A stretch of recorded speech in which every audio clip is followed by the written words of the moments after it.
So Brad Keselowski finally ended a 110-race winless streak on Sunday at the Goodyear 400 at Darlington Raceway. The win was the first of the year for Ford with their new Dark Horse Mustang. In fact, it took 13 races for that to happen, and it was the first win for Ford in any of NASCAR's top 3 series this year, which includes the Cup Series, Xfinity Series, and the Craftsman Truck Series. There was also a heated exchange after the race between Keselowski's driver Chris Buescher and Tyler Reddick due to contact late in the race while going for the lead. Keselowski finally got his first driver win as an owner with Roush Fenway Keselowski Racing, aka RFK Racing for short. It was his second win at Darlington and the 36th of his career. Here's Keselowski talking about how special it is to get his first win for a team with his name on it, and more, courtesy of FS1. It's what a heck of a day. It's Darlington, so whether it's your first win, your last win, it's just a really special track. It's the history of NASCAR. It's as tough as it gets, and then that battle at the end with my teammate Tyler Reddick and I, we're just all laid it all out on the line. It was freaking awesome. I thought I couldn't get much better in Kansas. It did today. That was awesome. I'm so glad you guys got to see that. That was incredible. Thanks for being here. We did it.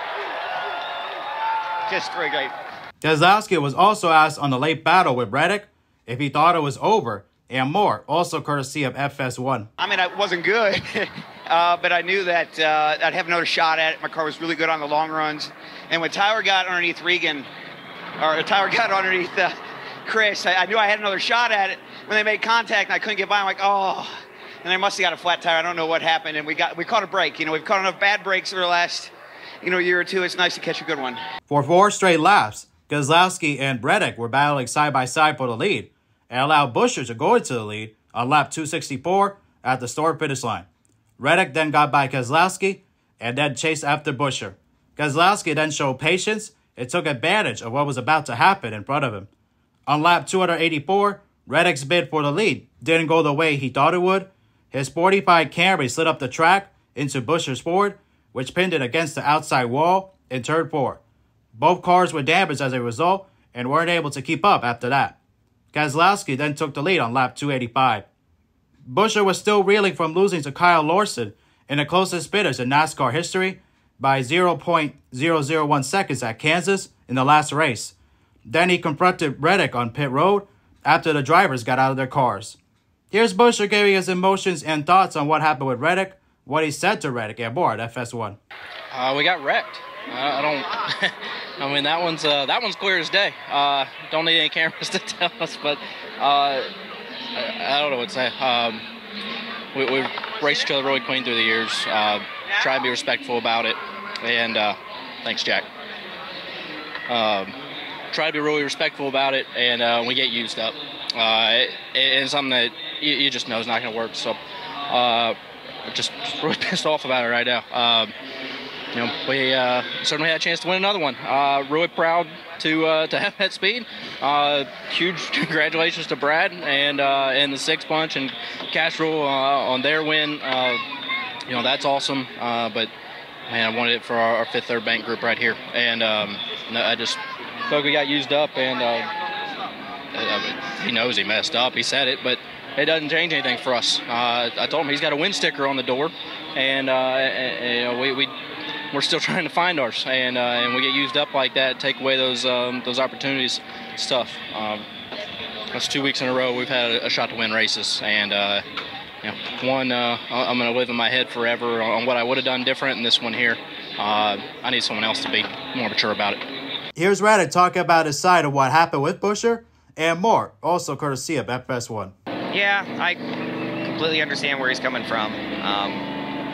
He's running the top, run his own race, run his own line, keep me at bay. And yeah, I made a really aggressive move and was hoping I was going to clear him. And when I realized I wasn't going to, I tried to check up and not slide up into him. But yeah, I wish I wouldn't have done that, unfortunately. I completely understand why he's that mad. I mean, he did nothing wrong and just trying to win the race. And, to take myself out, that's one thing. Like, I can live with that. I'm just disappointed it played out the way it did and took him out of the race as well. That was not that was not the goal there. You know, if I was going to go for it, I was hoping I was going to clear him. If I hit the wall, pop a tire, you know, I take myself out, I can live with that, right? It's tough to walk away knowing I, you know, used someone up and took someone out of took their chance away from winning the race that's raced me really cleanly as it came in the Cup Series. So just have to work on that and, I don't know, try and make some better decisions going forward. Despite all that happened in this race, Ty Gibbs had a career day, with him finishing second. The driver of the 54 Joe Gibbs Racing Toyota also finished second in Stage 1 and third in Stage 2, with Kyle Larson winning Stage 1 and Reddick Stage 2. The rest of the top 10 included Josh Berry finishing third, Denny Hamlin fourth, Chase Briscoe fifth, William Byron sixth, Bubba Wallace seventh, Alex Bowman eighth, Justin Haley ninth, and Michael McDowell 10th. Hamlin led one lap during a cycle of green flag pit stops, which gives him a streak of 17 consecutive races of leading at least one lap.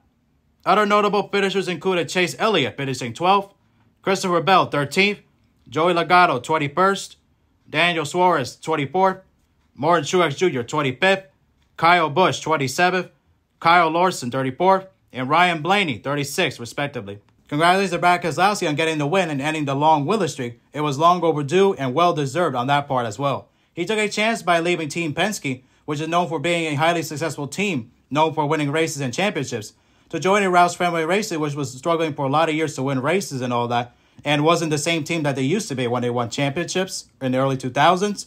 But he wanted a chance to be a co-owner of a team, which was similar to what Tony Stewart did when he decided to leave Joe Gibbs Racing in 2008 to join Haas CNC Racing, which ended up becoming Stewart Haas Racing, since Tony's name ended up being on the team as well, along with Gene Haas. And that was similar here with RFK Racing, which is short for Roush Fenway Keselowski Racing. And Brad wanted a chance to do something like that, especially, and he felt like it was an opportunity he didn't want to pass up on.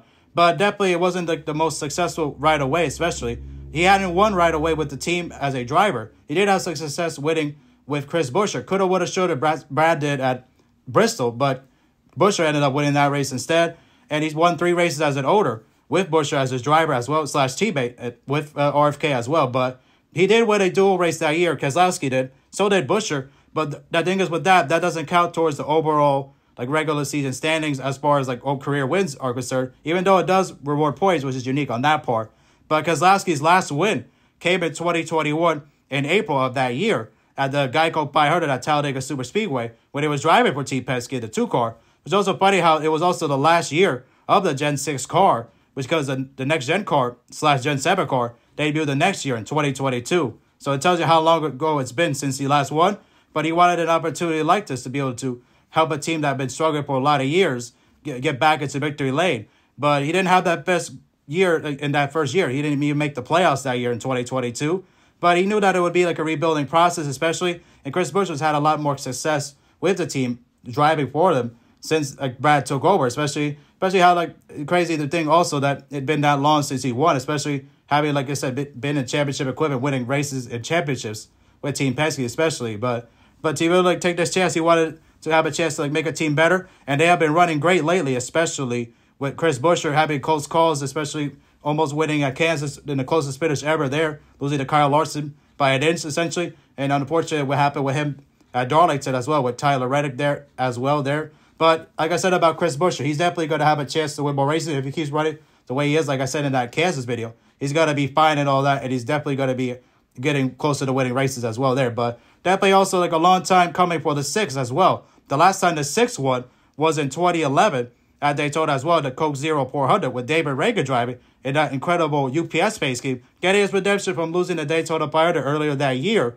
when he had a restart violation penalty as well, which cost him a chance to win the race there. So that was a cool redemption for him there especially. And it was a good way to be able to get the 6 back in victory lane as well there too. And especially thinking of that as well, Ford got a win this year as well. It's hard to believe that they didn't in any of the top 3 series. And Keselowski was able to get that win as well. The last time Ford won was at last fall at Martinsville when Ryan Blaney won that race. He didn't get a chance to win the next race at Phoenix, even though he did win the championship, because Ross Chastain won the race, but Blaney still won the championship though. So that was the last time Ford won a race in the Cup Series, even though Cole Custer did get a win in an Xfinity Series race at Phoenix in a championship race there, but that was still last year. which is crazy to believe, especially to be able to go this deep in the year without them like winning. But they're not going to go that long again without winning, especially the way they've been running lately. Like I said, with Buescher and Keselowski. So pretty crazy to think that it happened like that. But it's good to see like Brad winning. I've always liked Brad K as well. So it's pretty cool that he got to win, especially. And to be able to do it in an incredible paint scheme as well that he did it with as well. And it's also crazy to think that it had been a while since a driver won for the team that he owned as well. The last time that happened was Tony Stewart in 2016 at the Toyota Seymour 350 at Sonoma Raceway that year, which was his final win for Smoke in his career, and had an incredible battle with him and Denny Hamlin for that win. And as a result, Smoke retired after that year.